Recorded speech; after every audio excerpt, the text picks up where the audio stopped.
हर हर महादेव, हर हर महादेव। चलिए दोस्तों, आपके साथ हूं एक और महत्वपूर्ण वीडियो में। आपको याद है कि जो परिस्थितियां चल रही हैं, थोड़ा रिमाइंड कराऊंगा आपको, कहीं ऐसा ना हो कि आप भटक गए हो, ये सोच रहे हो कि ये पूरे ब्रह्मांड के बारे में तो नहीं बता रहे हमें।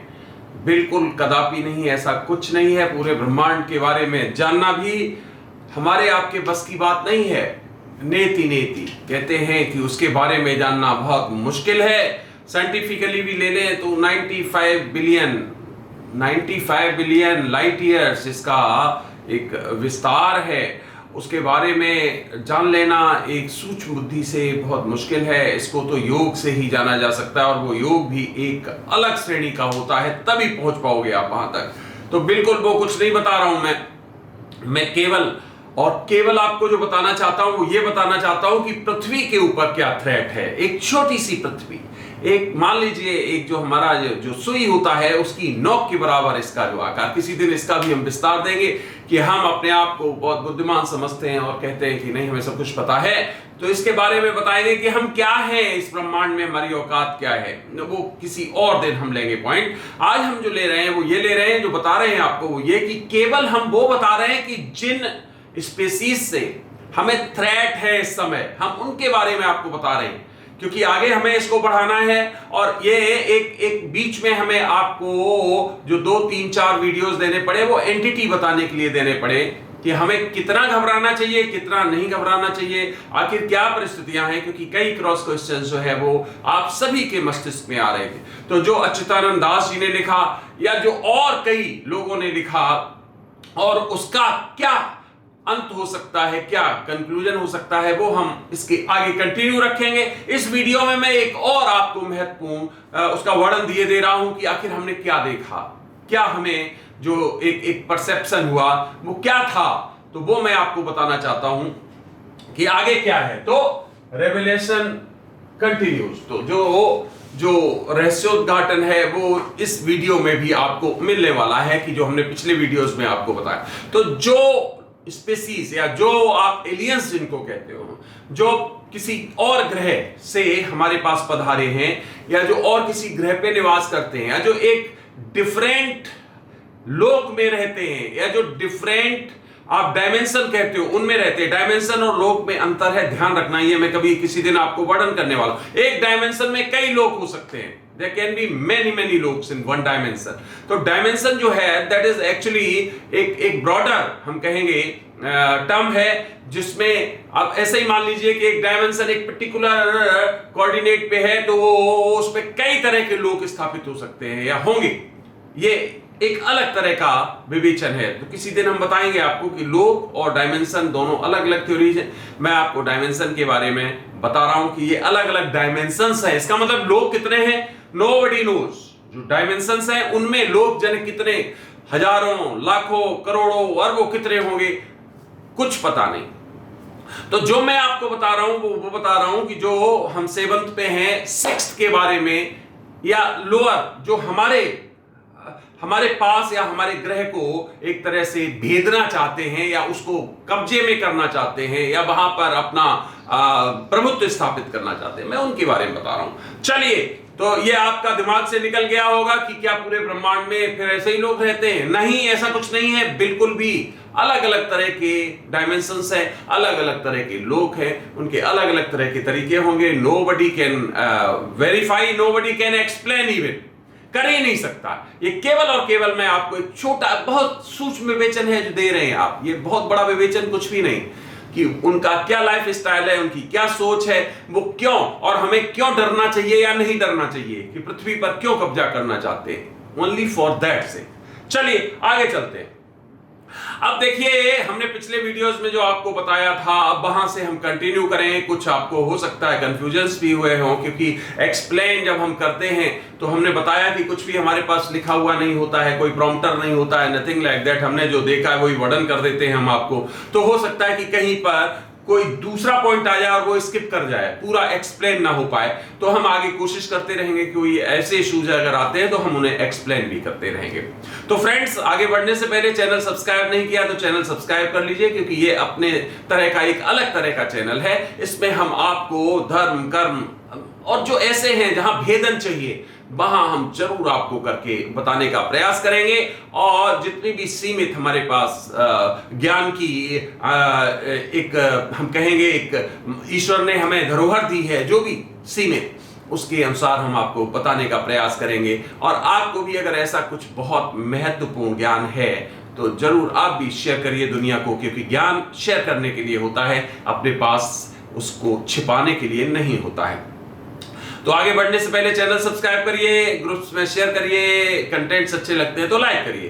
तो अब चलिए आगे कि क्या क्या और खास है उन एलियंस के पास या उस सभ्यता के पास जो हमारे पास अभी जिससे थ्रेट है। हो सकता है यहां कई एलियंस आए हो सकता है कई सभ्यताएं आई हो, पृथ्वी पर भी कई ने विचरण किया हो, पता नहीं, वो भी एक बहुत ही गूढ़ विषय है।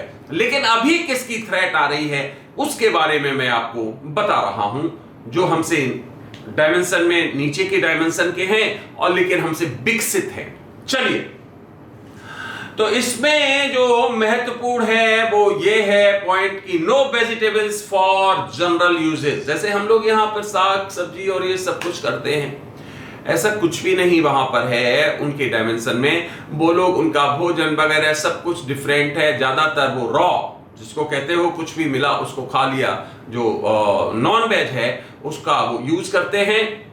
और इस तरह से जैसे हम लोग साग सब्जी और भाजी और ये सब पैदा करते हैं, ऐसा कुछ भी सिद्धांत उनके पास होता नहीं है। वो ज्यादातर उन चीजों को खाते हैं जो रॉ फॉर्म में होती हैं। और इस पे कई चीजें हैं जिसमें उनके पास जो है जो पशु होते हैं या जो भी है, वो कोई ऐसे दूध देने वाले इन पशुओं की जरूरत नहीं होती है। वो ही रखते हैं जिनको वो खाते हैं, पालते हैं, खाते हैं। और नॉन वेज का यूज प्लेंटी में किया जाता है, सभी करते हैं। ज्यादातर जो 3 वर्ग हमने बताया था वो ज्यादातर जो है वो रॉ खाता है। और फर्स्ट वर्ग जो है उसका तो एलीट है, वो कुछ भी खा सकता है। मींस रॉ के साथ साथ जिसको आप पका हुआ कहते हो, जो हम खाते हैं, इस तरह की परिस्थितियां, और भी उससे अच्छा उनका भोजन होता है। उनके अलग तरह के भोजन भी हैं। हम जो लोग खाते हैं, हमारे पास लिमिटेड रिसोर्सेज हैं, उनके पास बहुत और ज्यादा खाने के रिसोर्सेज हैं, क्योंकि वो जो वर्ग 1 है वो लीड करता है पूरा। उनके पास वो सब कुछ होता है जो एकदम, जिसको आप कहोगे टॉप, हर तरह के वेरिएंट्स उनके पास मौजूद होते हैं। नो वर्ड्स और एनिमल्स अवेलेबल, अभी बता दिया एनिमल्स जनरल नहीं होते हैं, उनको ज्यादातर वही होते हैं जिनको वो खाते हैं। और वर्ड्स भी उनके यहां पर नहीं अवेलेबल होती हैं। No words are available. Words भी जो होती हैं वो दूसरे ग्रहों के लिए होती हैं और उनको एक तरह से स्पाई के रूप में यूज किया जाता है। ध्यान रखिए, बर्ड्स और जानवर ये स्पाई के रूप में ये लोग यूज करते हैं। उनमें तरह तरह की कोई ट्रांसमीटर्स फिट कर देते हैं और वो आपकी हर घटना को इन तक पहुंचाती हैं कि यहाँ क्या हो रहा है, क्या किस तरह का है। तो ध्यान रखिए कि अपने पृथ्वी मंडल पर भी कई ऐसे, आप उनमें आपने देखा होगा, कई तरह के वायरस पाए जाते हैं। कई जो हमारे जो पक्षी हैं या जो जानवर हैं उनमें, तो वो भी उनके पास ये टेक्नोलॉजी है कि वो उनके थ्रू कुछ भी इस तरह का कर सकते हैं, या जिसको कहते हैं पॉइजनस, वो जानवर और पॉइजनस पक्षी निर्मित कर सकते हैं। मींस उनमें पोर कर सकते हैं वो चीज। साथ ही साथ उन्हें एक तरह से, जिसको आप कहते हो आपकी सब जानकारी लेने के लिए स्पाई, वो भी उनसे वो काम लेते हैं। तो आप देखेंगे आगे, हमने बताया पीछे वीडियो में, अगर आपको याद हो एक जगह, कि ये ऐसे ऐसे जानवर और पक्षी हमारे बीच में ले आएंगे कि हमारे जानवर और पक्षी धीरे धीरे धीरे धीरे आप देखेंगे ये बिल्कुल खत्म हो जाएंगे। आपने देखा भी होगा, बहुत स्पीसीज खत्म हो गई हैं और आगे ये परिस्थितियां ये और ज्यादा करेंगे, क्योंकि ये अपने हिसाब से अपने पृथ्वी को धीरे धीरे अपने हिसाब से मोल्ड कर रहे हैं, उसी हिसाब से बना रहे हैं इसको जैसा इनको पसंद है। और इसलिए आप देखेंगे कि जो आज देख रहे हैं ना आसमान में उड़ते हुए पक्षी, धीरे धीरे सब समाप्त हो जाएंगे। या तो इनके थ्रू कोई ऐसी बीमारियां ये फैला देंगे जिससे कि इनको हम ही लोग समाप्त कर देंगे, हम ही लोग मार देंगे। और या फिर ये खुद उनको इस तरह से यूज करके उनमें संशय पैदा कर देंगे कि हम कहेंगे नहीं, ये तो हमारे लिए थ्रेट है। तो ये जानवर और ये पक्षी आप देखेंगे कि अगले कुछ दिनों में, कुछ सालों में ये हमारे लिए स्वप्न हो जाएंगे, ये आपको दिखाई नहीं देंगे। इसके बाद इनका जो है, इनका साइज, इनका जो साइज है और इनका जो कलर है उसके बारे में भी बहुत क्वेश्चंस आए हैं आप लोगों के। देखिए, ये जैसा कि मैंने बताया, इनका जो साइज है वो डिफर करता है, अलग अलग तरह का है। जो 1 हमने बताया था, ग्रुप 1 और 2, उनके साइजेस बहुत विशाल हैं, बहुत ज्यादा हैं। लेकिन जो 3 और 4 है उनके साइजेस डिफरेंट हैं। 3 तो इररेलीवेंट है। इररेलीवेंट का मतलब है कि उसको केवल और केवल प्रोडक्शन के लिए यूज किया जाता है। बच्चे पैदा करो, दास बनाओ, दास बनाओ, दास बनाओ, सेवा करेंगे, ये पर्टिकुलर में नहीं। तो उनका सबका जो है डिफरेंट साइज होता है। जो 4 है, बर्ग 4 बताया था मैंने आपको, वो बहुत खतरनाक है। उसके जो साइजेस और उसके कलर्स अलग अलग टाइप के हैं, कई सैकड़ों टाइप के हैं। इसका मतलब वो येलो भी हो सकते हैं, ग्रीन भी हो सकते हैं, व्हाइट भी हो सकते हैं, वो किसी भी कलर के हो सकते हैं। और विशेष बात जिसको आप कहते हैं ना कि रंग बदलना, गिरगिट, उस तरह की परिस्थितियां भी इनके अंदर होती हैं कि किसी तरह का कलर कभी भी किसी भी कलर में ये मिल सकते हैं, क्योंकि वो हमने बताया वो रोबोटिक है। वो प्योर जो है हमारी तरह हास और जिसको कहते हो आप मांस और हड्डियों से या फिर जो है ब्लड से निर्मित नहीं है। वो लगते तो वैसे ही हैं, उनके एक्शंस वैसे ही लगते हैं कि हमारी तरह होंगे, लेकिन वो वास्तव में वो फैब्रिकेटेड हैं, वो रोबोटिक हैं। उनको अलग तरह से निर्मित किया गया, उनकी बॉडी को निर्मित किया गया और उसमें किसी आत्मा को पोर कर दिया गया। इस तरह से उनका निर्माण है। तो वो कलर, साइज सब अलग है। आप उनका पता कर ही नहीं सकते हो कि हमें तो आज हमने तो एक दिन येलो देखा था, कोई कहेगा हमने तो ग्रीन देखा था, तो ये अलग अलग सभ्यताओं के लोग इसका मतलब यहां आ गए, ऐसा नहीं है। वो हैं और अलग अलग साइज और शेप में हैं। जो नंबर 1 है उसका, उनके साइजेस जो हैं बताया था, जो वंशज उनके चलते चले आ रहे हैं वो बहुत ज्यादा विशालकाय हैं और बहुत मायावी हैं। मायावी समझ सकते हो आप, जिसको आप कभी सुनते हो कि कोई एकदम छोटा हो जाए, श्रिंक होके, आपको दिखाने के लिए हुआ नहीं है वो, और कभी एकदम विस्तृत आपको दिखाई देने लगे। तो इस तरह की परिस्थितियां वहां पर जरूर मौजूद हैं। वो लोग इस तरह के सभ्यता के नायक हैं, हम कह सकते हैं। तो कलर्स, हैबिटेंट्स आर डिफरेंट। अगला पॉइंट है everyone is connected through signals. ये बहुत है वहां एनर्जी। इसका मतलब है जैसे हमारे यहां मोबाइल आया है, अब हम सभी कनेक्टेड हैं, 4G 5G 6G, इस तरह से हम आगे बढ़ रहे हैं। ठीक इसी तरह का वहां है, वो और ज्यादा हमसे डेवलप्ड है इस मामले में। इसका मतलब उनका हर काम ही जो है उसी के थ्रू होता है। कोई जरूरत ही नहीं कोई एडमिनिस्टर करने की। Every person is in camera. इसका मतलब है पूरा का पूरा वो उनका सिस्टम ही ऐसा है कि वहां से कोई बाहर निकल ही नहीं सकता है। उस पूरे सिस्टम में वो लोग जो है एक दूसरे को हमेशा ही परिलक्षित कर सकते हैं, देख सकते हैं, वो व्यू में रहते हैं। कहीं से कोई किसी तरह का ऐसा हो ही नहीं सकता है कि उनकी एक्टिविटीज को मॉनिटर करने में कोई भी कहीं 1 मिनट का भी ऐसा लगे कि अरे अब कैसे देखें, कौन का, कुछ नहीं। तो उनकी टेक्नोलॉजी बहुत आगे है हमसे। इसका मतलब यह है कि हमें जो अब ये मोबाइल पकड़ा दिया गया है, ये भी कुछ उसी तरह का सिद्धांत है। ध्यान रखिए, न्यू वर्ल्ड ऑर्डर में ये बहुत ही महत्वपूर्ण है। ये जो हमारे पास जो मोबाइल आया है, ये सिग्नल्स आए हैं, ये नेट आया है, ये काफी हद तक उनकी देन है। उन्होंने हमें ये पकड़ा दिया है पहले से कि आप अपना अभ्यास कर लीजिए इससे जुड़ने का। आपको मालूम है इससे कितनी तरह की बीमारियां होती हैं। किसी और दिन हम कवर करेंगे कि हम इसके दास बन गए हैं। देखिए कितने आराम से हमें दास बना दिया जाएगा। एक एक व्यक्ति जो है उससे जुड़ा हुआ है, एक एक व्यक्ति, और हर व्यक्ति का पर्सनल मोबाइल है, हर व्यक्ति का पर्सनल नंबर है। वही नंबर डायल किया और उसी से मिल गया। धीरे धीरे और विकसित होगा।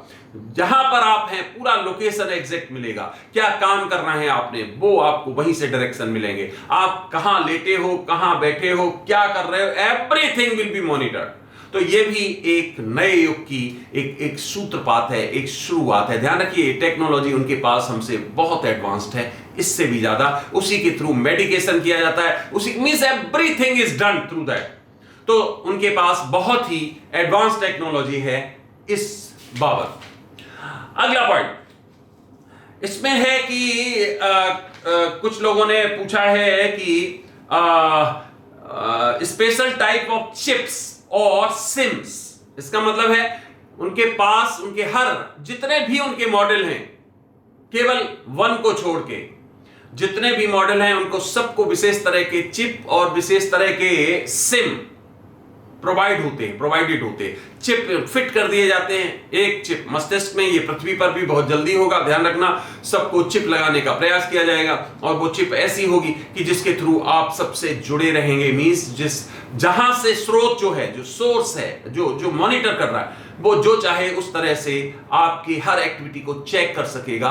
तो ये चिप सिस्टम जो है बहुत जल्दी आने वाला है। यहां पर भी ध्यान रखिए, जितने भी हमारे यहाँ जो कैदी हैं, प्रिजनर्स हैं, या जो ऐसे हैं जिनको हम चूंकि पृथ्वी पर कहते हैं एक बहुत हमारी एक आदर्श व्यवस्था है, इसलिए हम व्यक्तिगत स्वतंत्रता को महत्व देते हैं, पर वहां व्यक्तिगत स्वतंत्रता का कोई महत्व नहीं होता है। और आप धीरे धीरे देखेंगे कि ये चिप, ये आपकी व्यक्तिगत स्वतंत्रता को समाप्त किया जाएगा और ये आवश्यक कर दी जाएगी कि नहीं, सबको ये लगानी है एक small chip, and you are slave. आप वहीं से दास हो गए, फिर आप अपना कुछ भी नहीं कर सकते हो। हालांकि अभी भी दास हैं हम लोग, हो गए, हमें पता नहीं चला है, धीरे धीरे हम दास हो गए, क्योंकि हमने मोबाइल ले लिया, अब हमारी हर लोकेशन का पता है, अब हम क्या कर रहे हैं सब पता है, अब हम बीमार हैं क्या है, हमारा बैंक अकाउंट क्या है, हमारे पास कितने पैसे हैं, हमारे घर में कितने मेंबर है, एवरीथिंग इज देयर। कुछ भी अब करने की जरूरत नहीं, सब कुछ उनके पास है। उनके पास का मतलब है जो भी इसे मॉनिटर कर रहा है और जिसने इसको यहां पर लाया है, तो वो इसी तरह की व्यवस्था देना है उसको कि हम आपको अभ्यस्त कर दें। नहीं तो ऐसा क्या हुआ कि पिछले 400 सालों में ये सब कुछ ऐसा चेंज हुआ। और ले लें कि ये हमारी जो पिछली सेंचुरी है उसमें सब कुछ हुआ, और ले लें तो 1950s के बाद ये सब कुछ हुआ। वर्ल्ड वॉर के बाद जो विकास हुआ 1940 तक आप देखें विकास, और 1940 के बाद देखें क्या हुआ जब ये परमाणु बम अस्तित्व में आया 40s में, अमेरिका के द्वारा बनाया गया पहली बार, और जी जापान पे उसका एक्सपेरिमेंट किया गया। आप जरा देखिए उठा के कि क्या विकास हुआ। अभी 100 साल नहीं हुए, 100 ईयर्स नहीं हुए, पृथ्वी टोटल 4.5 बिलियन ईयर्स बताते हैं इसका जो हमारा सौर मंडल है, इसका कालखंड। तो क्या इस कालखंड में कभी पृथ्वी इतनी विकसित क्यों नहीं हो पाई थी? क्या कारण है? और अगर हो पाई थी तो उसके रिकॉर्ड्स हमारे पास मौजूद क्यों नहीं है? हाँ, विकसित हम जरूर हुए थे, क्योंकि हमें कुछ जरूर ऐसे उदाहरण मिलते हैं, जैसे महाभारत है, जैसे रामायण है, जैसे और भी कई इस तरह के हुए होंगे, लेकिन वो भी अगर देखें तो वो भी कुछ हजारों साल के ही हमारे पास अवशेष है। 4.5 बिलियन तो बहुत होता है। चलिए 4.5 बिलियन से एकदम नहीं सभ्यता आई होगी अस्तित्व में, मान लीजिए कि हम इसको 1.5 बिलियन हटा देते हैं, तो 3 बिलियन ईयर्स तो हुए। तो 3 बिलियन ईयर्स में हमारे इस पूरे के पूरे सोलर सिस्टम में सभ्यताएं आई होंगी, पृथ्वी भी वो शामिल रहा होगा, क्योंकि पृथ्वी भी तभी एक साथ ही उत्पत्ति हुई थी। तो फिर इसका मतलब कितनी सभ्यताएं विकसित हुई होंगी। मुझे साइंस के वो सिद्धांत मत बताना लिख के कि देखो ऐसे ऐसे एवोल्यूशन हुआ, ये सब पढ़ा हुआ है, सब उसका कोई मतलब नहीं है। वो इतने झूठ हैं, इतने झूठ किए गए हैं, सबको कभी आज तक आपके सामने या हमारे सामने सत्य आए ही नहीं है। जो भी है वो सब एक झूठ का पुलिंदा है। विज्ञान जो आज कर रहा है सत्य है, उसमें कोई शक नहीं है। विज्ञान हमारे लिए आगे बढ़ने का एक साधन है, लेकिन जो पीछे का बताया जा रहा है, जिसके बारे में पता नहीं है, और जो अलग अलग स्रोतों से उसका पता लगाने का प्रयास किया जाता है, उसमें एक्यूरेसी कितनी होगी, उसमें कई क्वेश्चन मार्क लगे हुए हैं। तो इस तरह से साइंस तो कहती है कि कोई है ही नहीं, और कोई एलियंस का या कोई परग्रही रहते ही नहीं है, कोई सभ्यता ही नहीं। आप सोचिए कितना बड़ा उपहास है, कितनी बड़ी मजाक है कि क्यों भाई केवल पृथ्वी पे, इतनी पृथ्वी पर ही उसने, जिसने भी इसको बनाया होगा या अपने आप भी बना होगा, तो क्यों ऐसा क्या था पृथ्वी के ऊपर कि यहीं पे सभ्यता होनी थी। इतने हमारे इस सौर मंडल का किसी भी तरह से देख लो, चाहे विस्तार देख लो, चाहे रिसोर्सेज से देख, ऐसा तो नहीं है कि ये केवल एक अकेला ऐसा सौर मंडल है कि जहां पर उस सौर मंडल में भी पृथ्वी एक ऐसा ग्रह है कि जहां पर विकसित होगा, बाकी कहीं होगा ही नहीं, बाकी सब खाली है। पूरा ब्रह्मांड में कोई मानव नहीं हो। कितना बड़ा झूठ है। करोड़ों अरबों सभ्यताएं होंगी, अलग अलग डायमेंशंस में कितनी सभ्यताएं होंगी। तो खैर इस तरह से ये एक झूठ का पुलिंदा हम कह सकते हैं। इस तरह आप समझ सकते हो कि जो हमारे पृथ्वी का अलग अलग श्रेणियों में, अलग अलग टाइम में, अलग अलग कालखंडों में विकास हुआ होगा, तो वहां पर जरूर अलग सभ्यताओं का यहां पर इंटरफियरेंस रहा ही होगा। अब वो कौन कौन रहे होंगे, वो कई हमें अवशेष भी मिलते हैं। चलिए खैर आगे चलते हैं। हम इन बातों का वर्णन केवल इसलिए कर रहे हैं आपको वहां पॉइंट पे लाने के लिए कि आखिर थ्रेट हमारे लिए क्या है और क्या वास्तव में ये थ्रेट जो है वो सच है या अभी ऐसा कुछ नहीं है, हम इससे बच सकते हैं। आपका किस तरह का दृष्टिकोण बन सकता है इस सब के बाद, वो हम आपको आगे चल के बताएंगे। चलिए, अगला है no one can enter the loyal area. हाँ, इसमें कोई बहुत बड़ी बात नहीं है।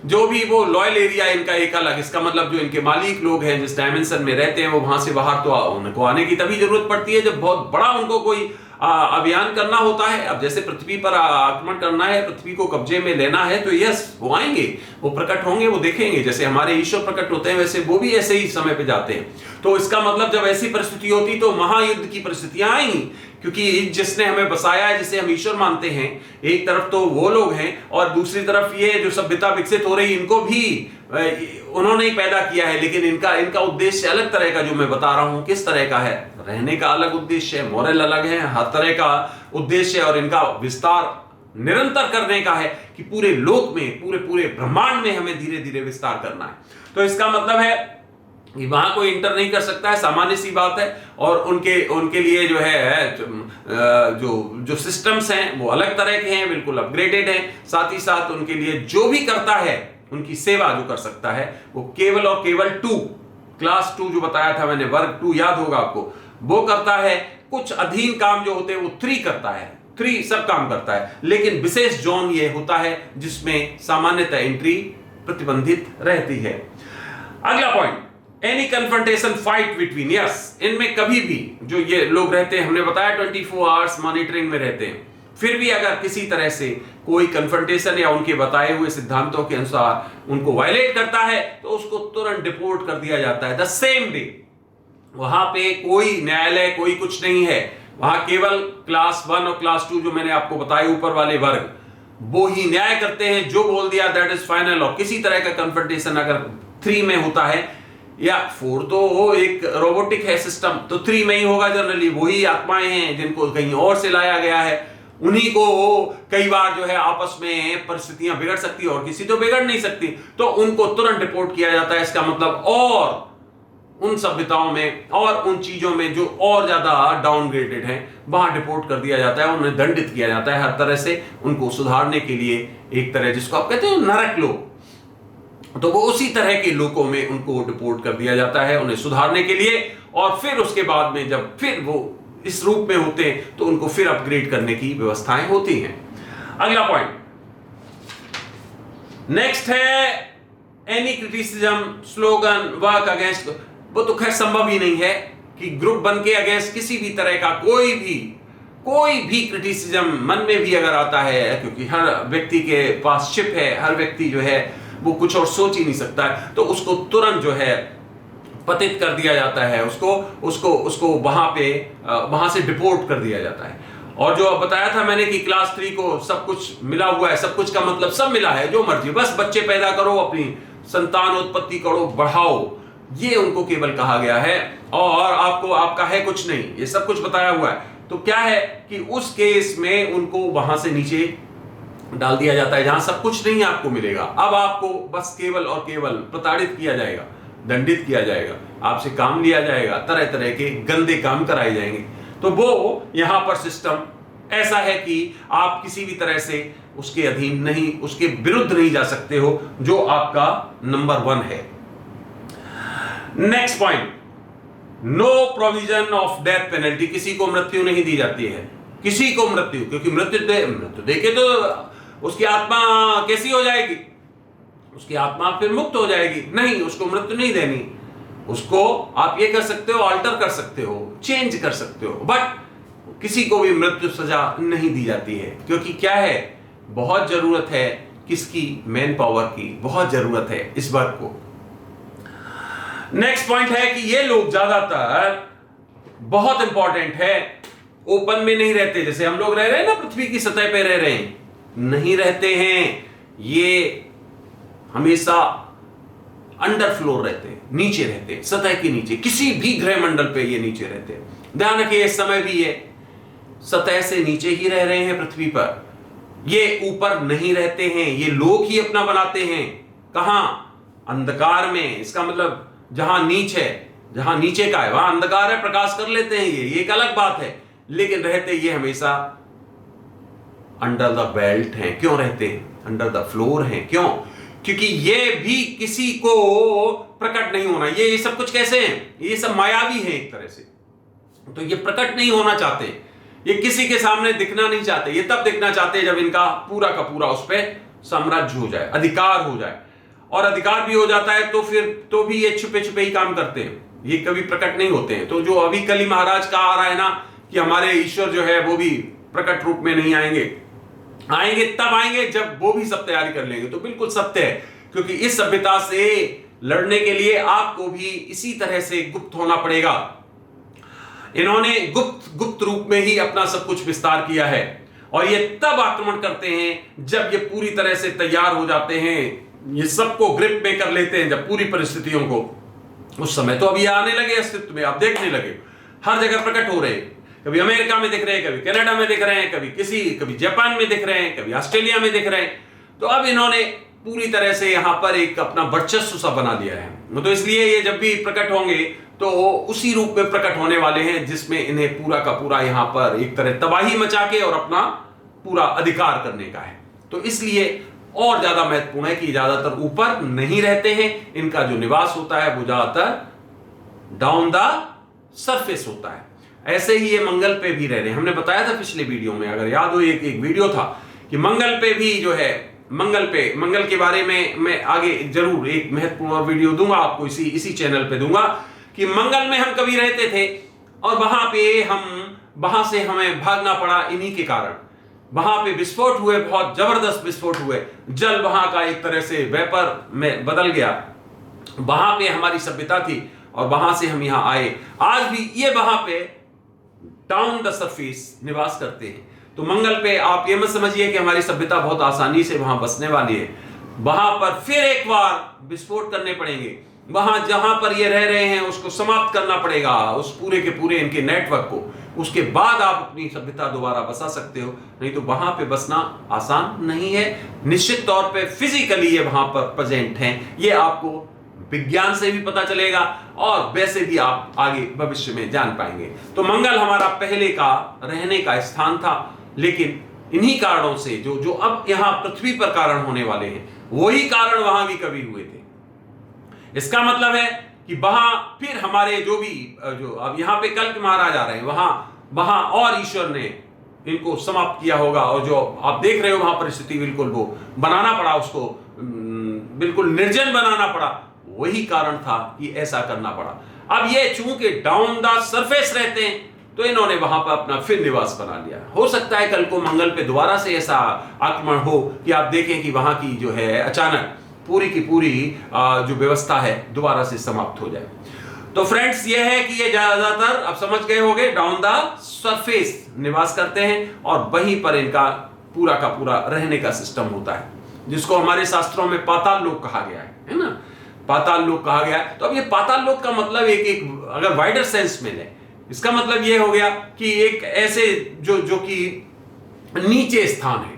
तो ये ज्यादातर ये पृथ्वी पे रह रहे हैं लगातार। अब तो मैं आपको बिल्कुल क्लियर बता रहा हूं, कभी हमने इस चीज को नहीं ओपन में बताया और आज विज्ञान इसीलिए घबरा रहा है, क्योंकि विज्ञान ने जिस दिन ये बता दिया उस दिन तो यहां पर बहुत मुश्किल हो जाएगा। सब लोग यही पूछेंगे कि है तो कहां है, वो कौन है, आपने आज तक क्या किया, आपने क्यों नहीं उनको रोक पाया, अब थ्रेट आ गई है, अब आप बता रहे हो, आखिर कहां की सभ्यता है, वो कैसे है, मालूम ही नहीं विज्ञान। फिर क्या करेगा विज्ञान, क्योंकि विज्ञान तो अंधा है। अंधा क्यों है? वैसे विज्ञान बहुत अच्छा है, अंधा क्यों है? क्योंकि वो कहते हैं जब तक हमारे सामने कुछ घटित नहीं होगा हम देखेंगे, तब तक हम उस पर विश्वास नहीं करेंगे। अच्छा, तो विश्वास नहीं करोगे तो आपके पास वो टेक्नोलॉजी नहीं जो आप उनको देख पाओ, ना आप ईश्वर को देख सकते हो ना इन शक्तियों को देख सकते हो। क्यों? क्योंकि वो एक अलग डायमेंशन के हैं। आपके पास वो उस तरह के जो होने चाहिए अपैरेटस वो मौजूद ही नहीं है, तो आप उन्हें देखोगे कैसे?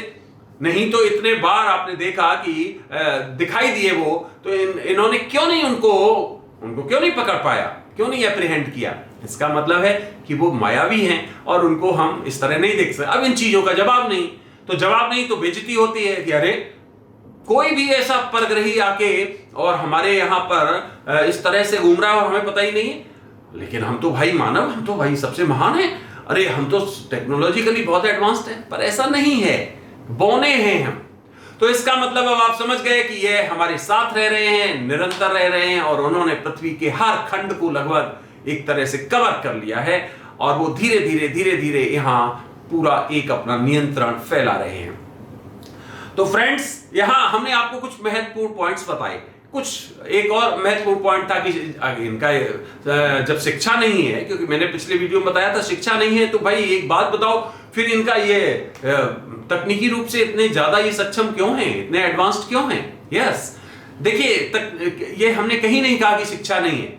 शिक्षा 3 के लिए नहीं है, शिक्षा 4 तो रोबोटिक है। 1 और 2 के लिए शिक्षा बिल्कुल मौजूद है, और बहुत टेक्नोलॉजिकली वो एडवांस्ड हैं। पूरी शिक्षा उनकी होती है, उनके अलग तरह के, जिसको आप शिक्षा गृह कहते हो, उस तरह के हैं। उनके बहुत एडवांस जो है वो गुरु हैं, टेक्नोलॉजिकली जिसको आप कहते हो, पूरा उनका पूरा विस्तृत है। तो ये कहीं नहीं बोला है कि वहां शिक्षा का नाम ही नहीं, बिल्कुल नहीं। जो भी 1 और 2 में है वही पूरा डोमिनेट करते हैं, और वही एजुकेशन जो भी उनके तरह की है टेक्नोलॉजिकली एडवांसमेंट करने के लिए, क्योंकि उन्हें तो विस्तार करना है, तो उस तरह की शिक्षा की जो जरूरत है वो वही करते हैं, और वही उनको उसको आगे बढ़ाते हैं। तो शिक्षा भी है, सब कुछ है, बस केवल एक है कि हमें विस्तार करना है। कहां तक करना है? बोला खंड में करना है, पूरे ब्रह्मांड में करना है। और ये एक तरह का पूरा एक मारामारी चल रही है, सिस्टम चल रहा है।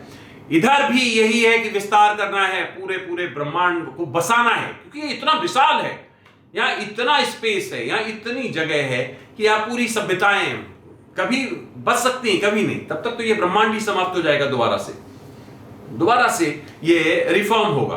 इसका मतलब है कि फॉर्मेशन डिस्ट्रक्शन, ये निरंतर एक प्रक्रिया है जो चलती रहती है। हम भी लटके हुए हैं किसी जगह पे, हम भी कहीं स्थित हैं, बिल्कुल एक जिसको कहते हैं ना चीटी, वो भी बहुत बड़ा आकार है, एक सुई की नोक के बराबर अटके हुए हैं, पता नहीं कब कहां से झटका लगे और खत्म। तो हमें इतनी चिंता क्यों करनी चाहिए? हमने जो बनाया नहीं, ना हमने पृथ्वी को बनाया, ना हम जानते हैं ये कैसे बनी।